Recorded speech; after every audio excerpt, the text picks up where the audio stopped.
Okay, we just got done seeing The Imitation Game. Our town finally got a screening for it. The big movie right now out is The Interview. That's the one everyone's talking about. We are going to see The Interview very soon, probably the next couple days. We'll see that. We'll do a review of that, share our thoughts on that. But we wanted to see this one first because we've been wanting to see it for like a month now, and we didn't get the chance to, so... we just wanted to see this one first, and we'll see The Interview soon, and American Sniper, and the other ones that came out on Christmas. So more reviews coming up very soon, followed by our list of our favorite and most hated films of 2014. Year's closing in. There's a lot of candidates for both categories, so that'll be fun to do. So let's talk about The Imitation Game. This was really good. I loved it. It was really good. I don't have that many bad things to say about it. I mean, in my opinion, at least, it was one of my favorite films I think I've seen this year. Mm-hmm. Yeah, it's definitely one of the better films I've seen this year, no doubt. It's a really good one. I don't know if I'll put it on my list or not. I'll definitely give it a mention, though. It's definitely worth mentioning it. You definitely have a very, Oscar-nominating performance by Benedict Cumberbatch, which is expected from a guy like him. He's one of the most beloved actors right now, and for good reason. He always brings it to the table, and this movie is no exception to that. He's great. He's really charismatic. He's playing this very socially awkward, in fact, socially unlikable to some extent, socially unacceptable, homosexual genius in the 1940s. I mean. That's a very complex character. How much better do you get than that? That's a very complex character, and it was a real man. And this man did a lot of amazing things for humanity, for a big turning point. He helped a lot in stopping the Nazis in World War II. He saved millions and millions of lives. It's been estimated. They talk about that at the very end of the film. Arguably the founder of modern computing. Absolutely, or at least. Or at least he's definitely the start of. He's at least in the roots of it. Yes. Absolutely. He plays as a builder, as an engineer, as an inventor. That's the word I was looking for. This guy definitely deserves a mention in the history of the computer and of technology, and in machine technology in general. He's definitely in those roots. A very important part of that. And this movie just did a really good job. Me as a guy who knew nothing about this story. I'm already chatting up a storm about it, but I mean, I've learned all that just from watching this movie. Like, this movie is very informative, but not like in a boring way. In a way that the movie itself is still entertaining to sit through, but you still digest a lot. And I feel like this movie, it's wanting to be informative about the events of what happened, but I also feel like at the roots of it, it's a love letter to this man. Absolutely. Like saying, we all want you to know that this guy existed and who he was and what he did. Which I think is very important. I'm really glad that at the very end it makes some pre-credits notes about the aftermath of everything. And it points out that that Queen Elizabeth acknowledges this man and pays tribute to him, which is rightfully so. Again, he plays... No one knew about this for 50 years, but this man played a huge part in World War II, in the turning point of World War II. So even though this man had a very tragic life, and unfortunately had a very tragic end, his life was not. It did not die in vain. Yeah, it was not wasted. He is not remembered in vain. He is acknowledged. Anymore. Not anymore. At least he's not. Yes. And thank goodness for that. This man did a lot. I agree. This movie definitely is a tribute to him. It wants you to know who he is. But it does also, and I don't know outside of this movie really anything else about the guy, but it does also portray very much his flaws, his weaknesses. It shows how socially awkward he is.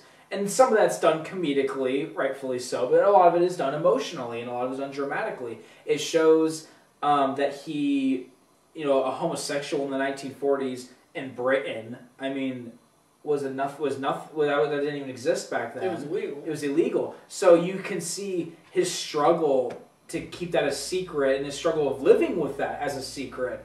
And I think that's something that's and very... The movie, I really liked how it didn't just come out and say, boom, at the beginning, hey, this guy's a homosexual. No. It kind of, let you figure it out. Absolutely. Along and, kind of gave you little hints. Absolutely. They show a lot of hints at it. It's kind of like you start to kind of figure it out. Mm-hmm. And then one of the characters just flat out tells them in conversation, like, yeah, I know you're a homosexual.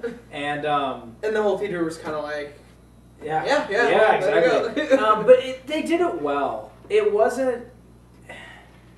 They took a very sensitive issue, and I thought they handled it very well. Mm-hmm. It was done very respectful, and I think it wasn't mishandled, in my opinion.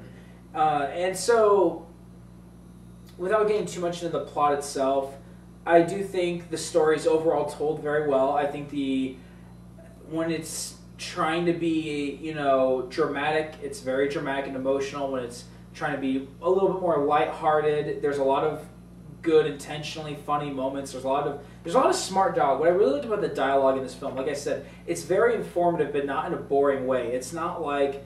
They do a good job making the dialogue intelligent and true to what was really happening, but still making sure that the dialogue was capable for the modern audience to understand. It doesn't try to make it so that only a person who is like an expert in this knows what they're talking about.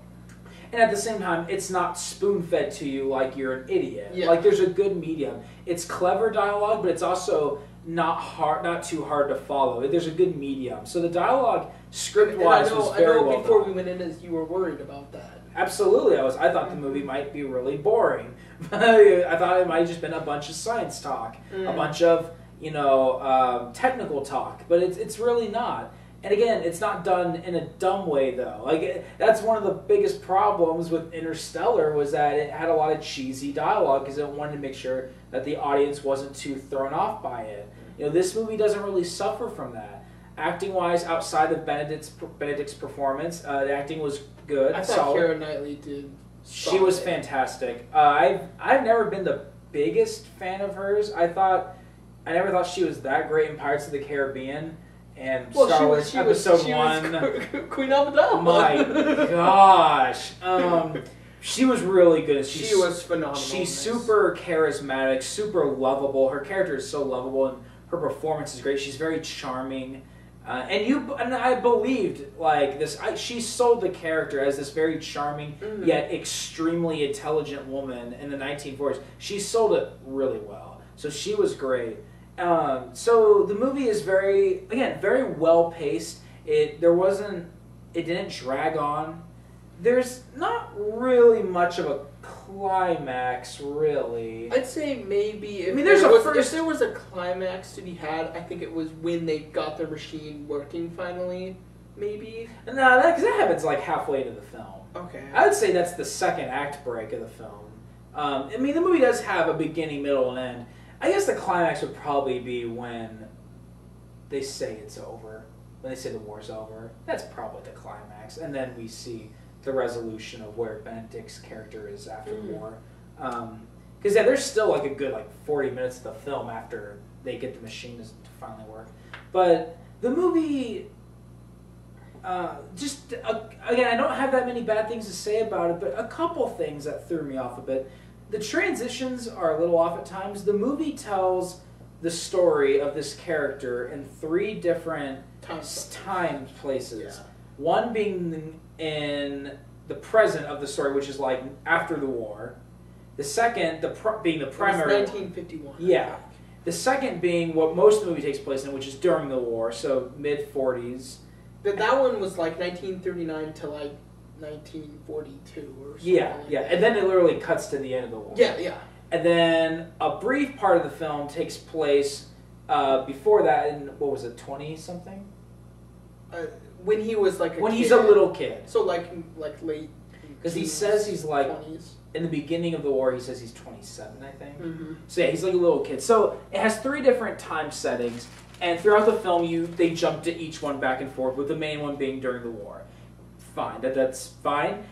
The movie is a little odd, though, in doing this. Some of the editing is a little off because in the first act, there's a few moments where they tell you which time setting it is, and then other times it won't, but then it will again during a different transition, and then like 30, 40 minutes into the film, they just drop the time, showing you the time at all, and then it just jumps back and forth without letting you know, and you just figuring it out yourself.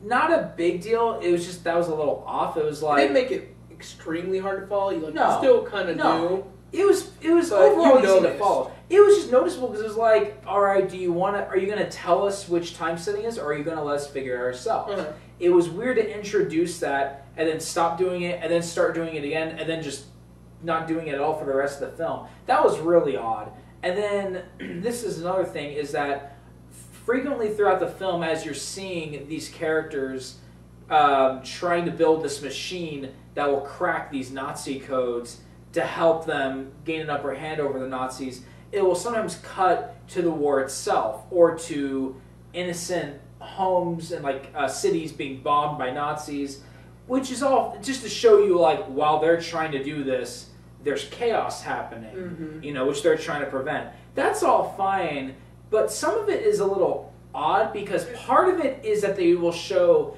they'll cut to stock footage of the actual war itself, which is fine.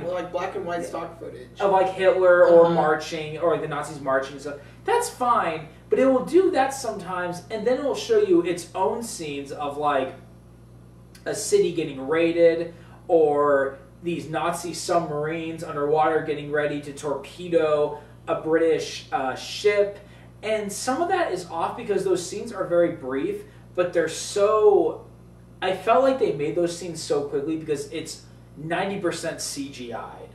Like the raid scene where you see a Nazi plane dropping all these bombs on a city, you know, it just felt off because... That scene really reminded me of the beginning of the first Narnia movie. Yeah, that's exactly what I thought. When they're bombing... That's exactly what I thought. I thought of Narnia when I thought that.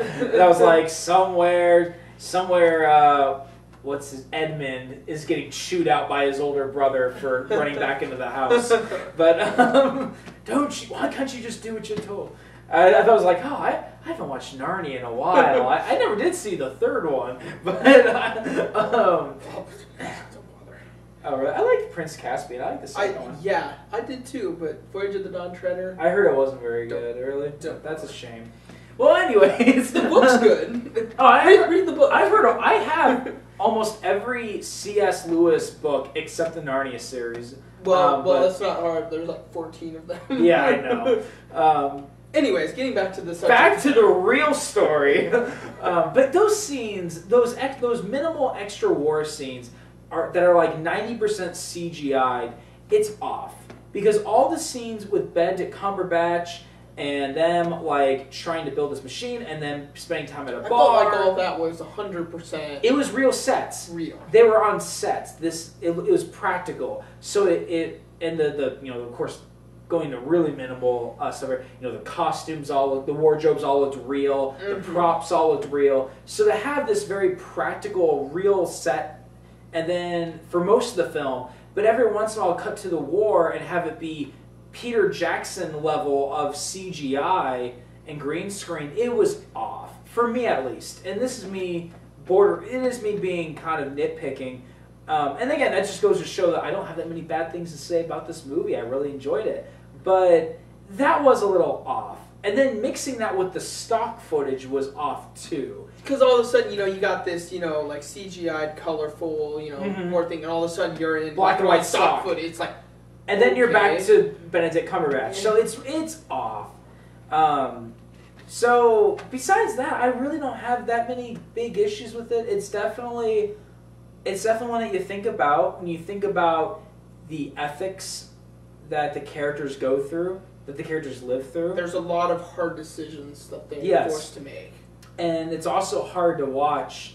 It's really hard to watch the character itself because, as we pointed out, you know, he has a very hard life, and it's kind of hard. But he ultimately does a lot of good. That last scene where he breaks down. That was hard. I started tearing up. I was about to tear up when he started crying. It was really emotional. And just shows you, how well he did that. How well Benedict portrayed him and how well they wrote it. How well they filmed it. That scene was powerful. Which actually, that reminds me too. I love the music in this film. This music had a great, mostly piano-driven score, and it did a really good job knowing when to be there, when not to be there. That was really good. So we have almost nothing but praise for this film. I do recommend it. I'm glad we finally got the chance to see it in our town. I recommend giving it a watch. Yeah. It's pretty solid. It was excellent. I would give it a solid B. It's really good. I'm gonna real quick talk about Big Hero 6 because I finally got to watch that last week. I didn't see this. He didn't see this. I saw it with a different friend. The new Disney film. I think it's made by the same creators of Frozen. Big Hero 6 was really fun. It's a fun Disney film. It doesn't do anything new. It doesn't there's nothing about it that's groundbreaking. There's nothing about it that makes you think wow, Disney once again has really made me think, or wow, once again Disney has really touched my heart. But it's still a lot of the jokes are really funny. The humor with the robot is so hilarious. It was hilarious. And even though the arc of the main character and the emotion, the heartwarming, even though it's nothing new, it was still done well. You still felt for the main character. You still like the arc and the journey he goes through. Yeah, just because it's not something new doesn't mean it has to be bad. Exactly. That's what I'm saying. It's a solid film. And I would recommend, if you're a fan of Disney, or more importantly, if you want the whole family to go see something but you don't know what to go see, and you like if your kids are into Disney films, this would be one to check out, definitely. But again, it's definitely not going to be one of the Disney films that people talk about and reference years later, by no means. But it's still a solid entry, and I would give that one also a B. It was a really funny movie. It was a really fun movie, very action packed, and there's actually what I actually liked probably more than the movie itself as far as heartwarming goes. They had a short before the movie. I'm trying to remember what the name. I think it's called Feast, maybe. But it's about a dog. It's about the point of view of a dog, a stray dog that gets picked up by a guy, and he, in the beginning of his time living with the guy, he just gives the dog just scraps of his food, and the dog loves just eating all this stuff. And then the guy starts dating a woman, and then after that, they start eating together, so he just gets generic dog food. He doesn't like it. And so you kind of see this journey happen, and you kind of see, at first, the dog is only there because he loves all the food he's getting. But then when the girlfriend, as you see these in little clips, when the girlfriend walks out on him and the guy is miserable, he starts giving the dog all the food again, but the guy's miserable, and the dog starts to see that, and so then the dog, of course, finds a way to patch the two back up together, and everything's all get over. But it's kind of an interesting journey to see, a dog that, he's only living with this guy because, hey, I'm getting all this awesome food, but then, and the guy does love the dog, but he's like, I love you too, as long as you keep giving me all this food. Yeah. But then as he and the guy, their lives progress, he actually starts to realize that there's more to this than just feasting on all this food. And I actually thought that's actually a very heartwarming, short, 8-minute maybe film. And I was like, that was actually honestly more Was it Disney or Pixar? Because that's more along the lines of Pixar. Yeah, Pixar usually does those they do the short films, exactly, but this wasn't Pixar, I don't think it was. Huh. I believe it was just Disney. That's what I thought. It was usually Pixar's the one that does a short film before their feature film. But that's actually a really good short film. Disney and Pixar trying to do each other up? Yeah. What? That never happens. Gosh, the thought of DreamWorks trying to make a Big Hero 6 ripoff, that would be so bad. They probably will. Yeah, they try. Well, look how great they were at ripping off Finding Nemo. Shark Tale. Oh, the one with Will Smith? Oh, I forgot. Which is existed. 90% of that film is a parody of The Godfather, because the main shark is voiced by Robert De Niro. What kid has seen The Godfather? For kids.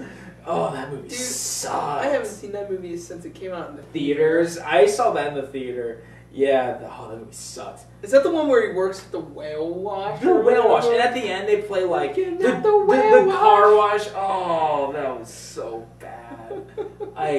And Will Smith's like design looks so scary. Like his face, like he has these huge lips. Like he looks ugly.